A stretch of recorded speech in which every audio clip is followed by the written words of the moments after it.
is a combination of mind, body, spirit, and environment as a unified process in consciousness.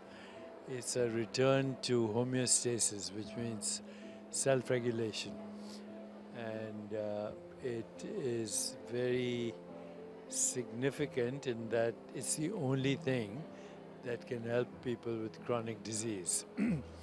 Because reductionist medicine is very good for acute illness. If you have pneumonia, you need an antibiotic. But if you have chronic illnesses, then you can't just treat the physical body. You have to treat the mind, the emotions, the environment, relationships, biological rhythms, nutrition, everything.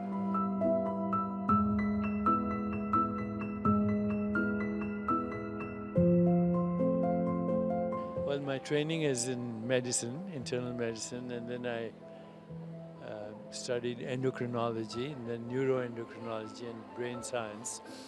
And so my research was in the molecules of emotion, serotonin, oxytocin, dopamine, opiates. So I saw the connection between the mind, the brain, the body.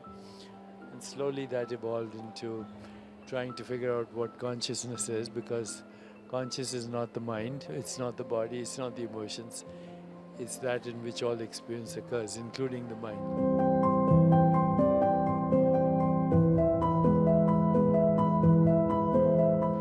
I think it's the only important thing, because most people confuse their self with their selfie, which is their body-mind, and they act like biological robots. We're products of social conditioning or economic conditioning, whatever, but as conditioned minds, we just recycle and slightly evolve. And so now we have a situation where we have the medieval minds and modern capacities, including warfare, which is a very dangerous combination. Self-awareness is going beyond the mind and transcending into what is called self. In the Vedic tradition, that's Atman and Brahman. That's self. That's not who you are as a body-mind. Is not yourself. The self is the deeper awareness in which all experience occurs. So it's very important. It's the only thing that will get you to creativity.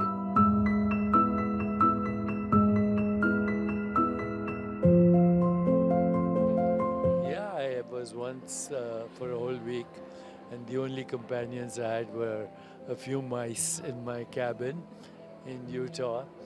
And I actually learned how to teach the mice to go into samadhi. Because every time I went still, they would be still. Every time I moved, they would move. It was a good experience.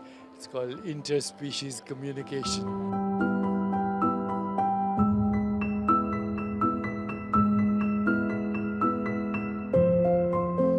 That my wife and my kids don't take me seriously. And nor do I. But by the way, I don't know if you know, but I have a digital twin, AI. Digital twin, it's called digitaldeepak.ai, and it can answer any question on health, spirituality, well-being. And we just launched it in Arabic too. So you can ask me any question in Arabic or Hindi or English or Spanish and soon Chinese.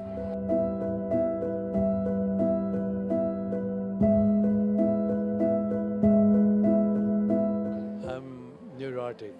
So when you're neurotic, compulsive, obsessive, you just have to do it. I write every day. Actually, I riff. I also do audio recordings and then I transcribe them.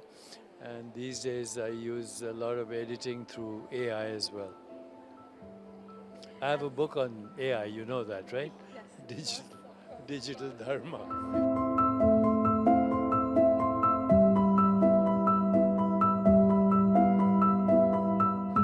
Hope is an oxymoron. You only have hope if you have despair, so I don't believe in it.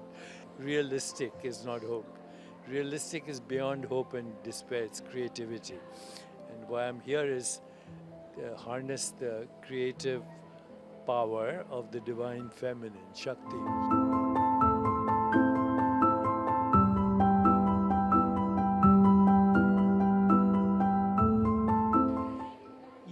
beauty and love and truth go together. You know, we call it Satyam Shivam Sundaram. So beauty is when you bring presence to any object, that's beauty. When you bring presence to a person, it's love. And beauty and love go together as truth.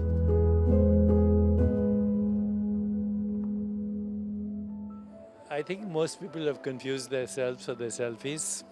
So social media has in many ways detracted from self-esteem because people are looking for likes.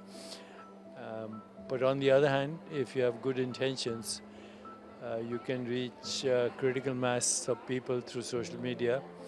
And that's what I use it for peace, justice, sustainability, health, and joy.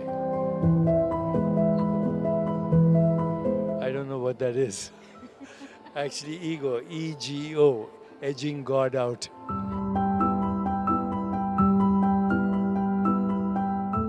It's the worst thing in the world, and this is how America is destroying the world right now because everybody is aping them, copying them, and fast food, manufactured, refined, processed food has lots of chemicals, lots of hormones and contaminants, causes inflammation, and I think is probably next to toxic relationships is the worst thing in the world.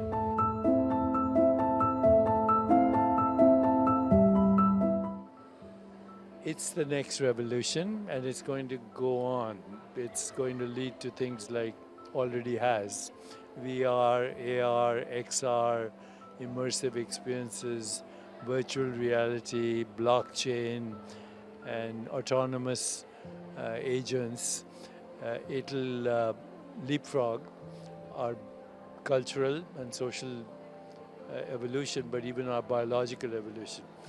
You know, I was thinking between the years 1886 to 1903, you had the light bulb, the automobile, aviation, and the telephone. 20 years. So if you were present in 1885 and you disappeared and showed up in 2005, different world.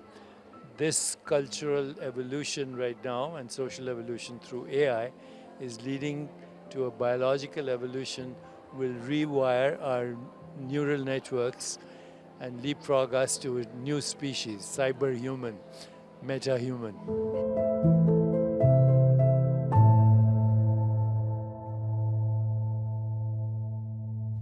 You too. It was a delight. Thank you.